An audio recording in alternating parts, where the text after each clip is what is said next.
Hi guys, these are the solutions for quiz 6.2 of your quiz, and that would be page 2 of that blue quiz we just took recently.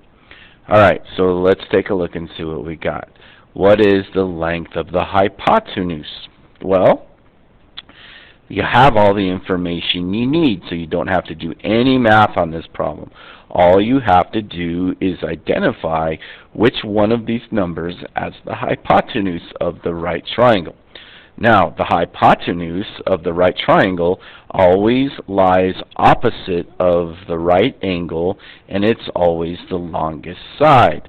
So which one of these lies opposite the right angle and is the longest side? Obviously, it's this 10, because this right angle is here. Opposite of that is this 10, and it's the longest side. So all you have to do is say 10. That's it. There's nothing else to do there. All right. Find the length of the hypotenuse for this triangle. Well, here, guys, they don't actually tell us what the hypotenuse is. They just tell us that it's x. So we got to figure it out. So remember our little formula here, and I'm going to move this over a little, give me some more room. You can probably do it there, but I'm going to do it over here. So we remember that a squared plus b squared is equal to c squared. Now I'm just going to go over here. I'll call this side A, this side B, which really doesn't matter too much as long as you make the hypotenuse C. So let's just start putting numbers into our Pythagorean Theorem equation. Well, what's A? A is 7, so this is 7 squared. Plus, what's B? Well, B is 24. So this is 24 squared, and that equals c squared. Now the nice thing is that we let you use your perfect square sheets. So hopefully you know that 7 squared is 7 times 7, that's 49. That should be common knowledge. But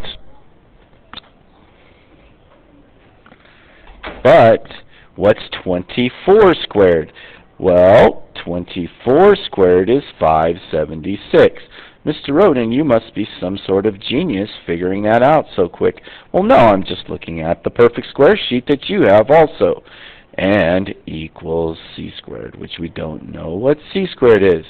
Alright, so add those two numbers up, and what do we get? Good morning, teachers. So if we add these two things up, I believe we get 625. And if you don't believe me, just go over there and add them off to the side, but I think 625 is the correct answer. And is our answer 625? Well, no way. C squared is 625. How do we go from c squared to c? We take the square root. Well, Mr. Roden, that's such a huge number. How do we get the answer? We look at our perfect square root sheet. What's the square root of 625? It's just plain old 25. So c, in this case, which is x, is 25. Well, on number 8, ladies and gentlemen, it's kind of the same deal. So now, let's see here. Let me get my pen up here. And so this is the hypotenuse. That's the first thing you want to do is recognize your hypotenuse. And so I'm just going to call this side A and this side B. So I start with the Pythagorean Theorem. A squared plus b squared equals c squared. And then I just start plugging numbers in. Well, what's a? Well, I don't know what a is, so I'm just going to call that a squared. Plus, what's b? Well, b is 12, so that's 12 squared. Equals, what's c? Well, c is 13, so I'm going to say that's 13 squared. Now let's do the math here. A squared, don't know it. I'm just going to copy it down as a squared. Plus, what's 12 squared? That's 144. Equals, what's 13 squared? That's 169. Now, the next thing you need to do is you need to move this 144 out of the way. We're going to just subtract 144 from both sides because we're not finding the hypotenuse. We know the hypotenuse. It's 13. We're finding a missing leg. That means we have to subtract first. Okay, so we can do that. So a squared, these two cancel out to 0. And what's 169 minus 144? Well, I believe that happens to be 25. And that's not our answer, though, because to get from a squared to a, we must square root them. Square root of a squared is a. That's what I wanted.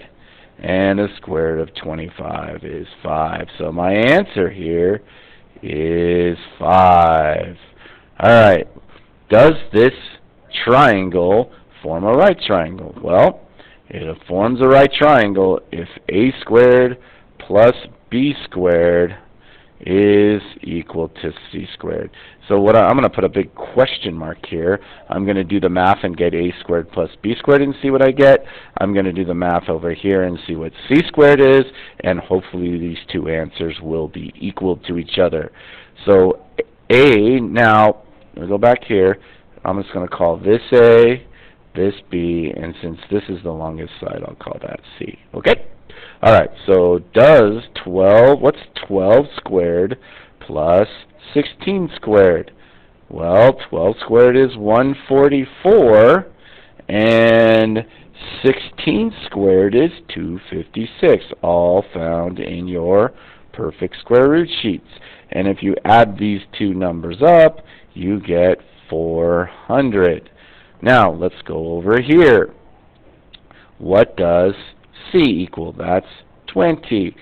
So what's 20 squared? Well, 2 times itself is 4.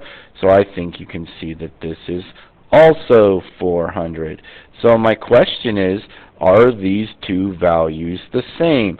Does a squared plus b squared also equal c squared? Well, the answer is yes.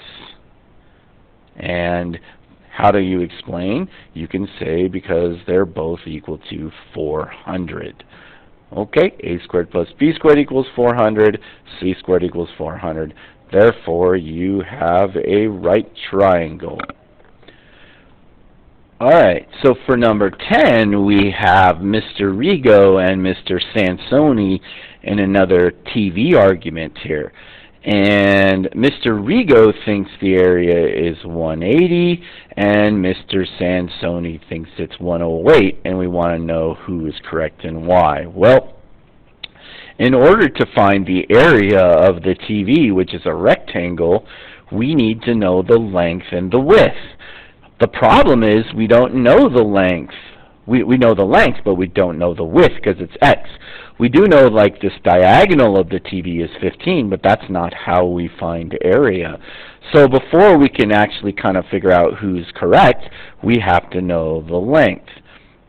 Excuse me, the width. But the width is part of this right triangle right here. So what we can do is we can say a squared plus b squared equals c squared. And all I'm trying to do is find the width x. That's it. I'm just finding the width. And that won't be all of the problem. That's just one step. Okay, so when we find the width, let's do this. Let's say this is a, this will be b, and since this is the hypotenuse, that will be c. Alright, cool. So a is 12, so it's 12 squared, plus b is x, so I don't know x, so I'll say that's x squared, equals c, and c is 15, so that's 15 squared. Alright, well, I know from my perfect squares, or I've just memorized, that 12 squared is 144, plus I don't know x squared, but I do know that 15 squared is 225. Now, I want to get x squared by itself. So what I'm going to do is I'm going to subtract 144 from both sides. I'm going to subtract 144 from both sides. So I get x squared equals, let's see here, I do the math, and I think I'm getting 81 when I do the math. I kind of did that in my head, and I think I got 81. Now, is that the answer for x? Well, no, that's x squared. How do we get x when we have x squared? We take the square root. So I'm going to take the square root of x squared to get rid of the squared. This will cancel that. And I'm going to take the square root of 81. So now I know that x equals 9. Now, I'm not done yet. All I have is the width.